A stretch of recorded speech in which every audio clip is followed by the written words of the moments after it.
नमस्कार, नीतिश कुकिंग में आपका स्वागत है। आज हम बनाएंगे eggless basic vanilla sponge cake, बिना ओवन, बिना एग और बिना इलेक्ट्रिक बीटर के। और फिर भी ये बनने वाला है बेहद स्पॉन्जी। ये देखिए, बिल्कुल रुई जैसा सॉफ्ट और स्पॉन्जी। तो चलिए नया फ्लेवर टेस्ट कर लेते हैं।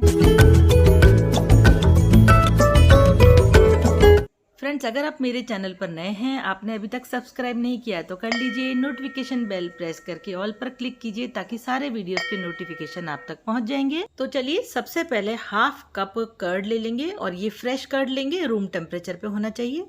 साथ ही इसमें डालूंगी मैं 1 कप पाउडर्ड चीनी या आइसिंग शुगर। इसे मैंने घर में ही मिक्सी में चला करके पीस लिया है एकदम बारीक।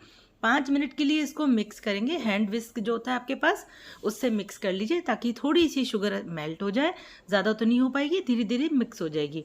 थोड़ा सा मैंने इसको मेल्ट कर लिया है, देखिए थोड़ा सा लिक्विड ही हो गया है, शुगर मेल्ट हो गई है। क्योंकि अब इसमें डालूंगी मैं 1 कप वेजिटेबल ऑयल। इसमें कोई फ्लेवर नहीं होना चाहिए, जैसे राइस ब्रान ऑयल ले लीजिए, सनफ्लावर ऑयल ले लीजिए, जिसमें कोई खुशबू वगैरह नहीं होती है, बस वो ले लीजिए। अब इसको फिर से मिक्स कर लेंगे 2-3 मिनट के लिए, एक बार और मिक्स कर लीजिए इसको। फ्रेंड्स, मैं आपको ये बता दूं कि मैं ये basic eggless vanilla sponge cake मेरे कान्हा जी के लिए बना रही हूँ, उनका बर्थडे केक। नेक्स्ट वीडियो में आप जरूर देखिएगा मेरा ये बर्थडे केक। अब इसमें हम डालेंगे 1/4 टेबल स्पून वनीला एसेंस। आप इस केक को कोई सा भी फ्लेवर दे सकते हैं, क्योंकि मैं ये बेसिक स्पॉन्ज केक बना रही हूँ।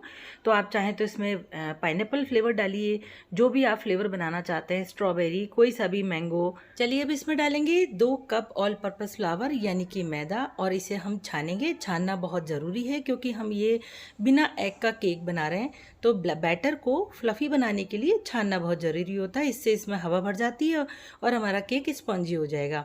1 टेबल स्पून डालूंगी baking powder, 1/2 table spoon baking soda, और इसे भी हम छान लेंगे। इस समय आप चाहें इस केक को चॉकलेट फ्लेवर देना तो चॉकलेट के लिए आप इसमें कोको पाउडर डाल सकते हैं। आप चाहें तो इसमें रेड फूड कलर डाल दीजिए, तो ये रेड वेलवेट केक हो जाएगा।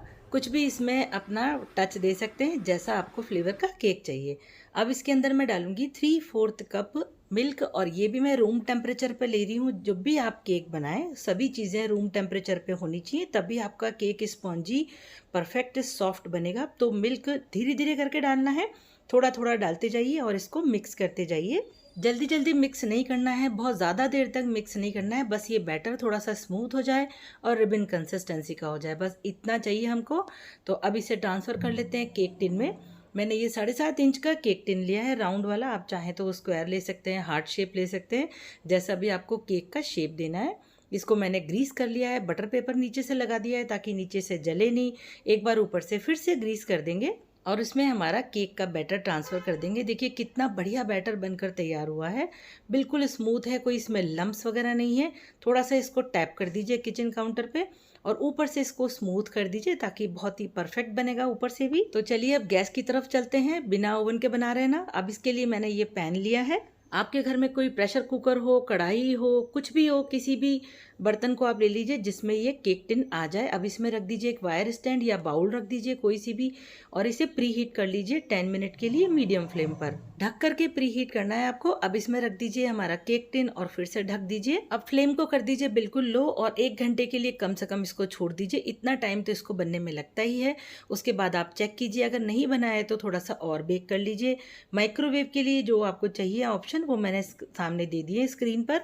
तो लीजिए फ्रेंड्स, मैंने इसको 1 घंटा और 20 मिनट पकाया है ताकि साइड से भी इसकी ब्राउनिंग हो जाए अच्छे से।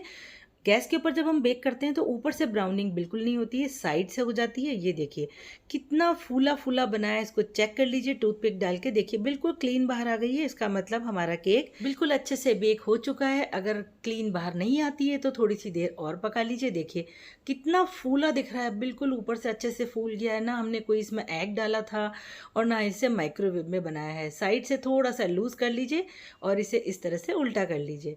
ये देखिए फ्रेंड्स, कितना फ्लफी बना है, कितना अच्छे से फूल गया है, नीचे से कहीं से जला नहीं है बिल्कुल भी। वापस इसको टर्न कर दीजिए। चलिए आपको दिखाती हूँ ये कितना स्पॉन्जी बना है, बिना एग के, बिना माइक्रोवेव के। कितना गजब का लग रहा है ना, शेप भी नहीं बिगड़ा है, कहीं क्रैक्स नहीं आई है। अंदर से भी आपको दिखाती हूँ, काट के इसकी स्लाइसेस कर लेती हूँ मैं। ये देखिए कितना आसानी से कट रहा है, लेकिन स्लाइसेस आपको काटनी है बिल्कुल ठंडा होने के बाद। ये देखिए फ्रेंड्स, मैंने स्लाइस काट दी इसकी और आपको दिखाती हूँ अंदर से कितना जालीदार और स्पॉन्जी बना है। बहुत ज्यादा सॉफ्ट भी है ये, एक बार और आप दिखाती हूँ आपको ये कितना सॉफ्ट है। ये देखिए बिल्कुल रुई के तकिए की तरह सॉफ्ट है और वो भी बिना अंडे के। अब आप इस केक की स्लाइसिंग करके अपने हिसाब से इसकी आइसिंग कर सकते हैं, जैसे आप चाहें फ्लेवर दे सकते हैं इस केक को।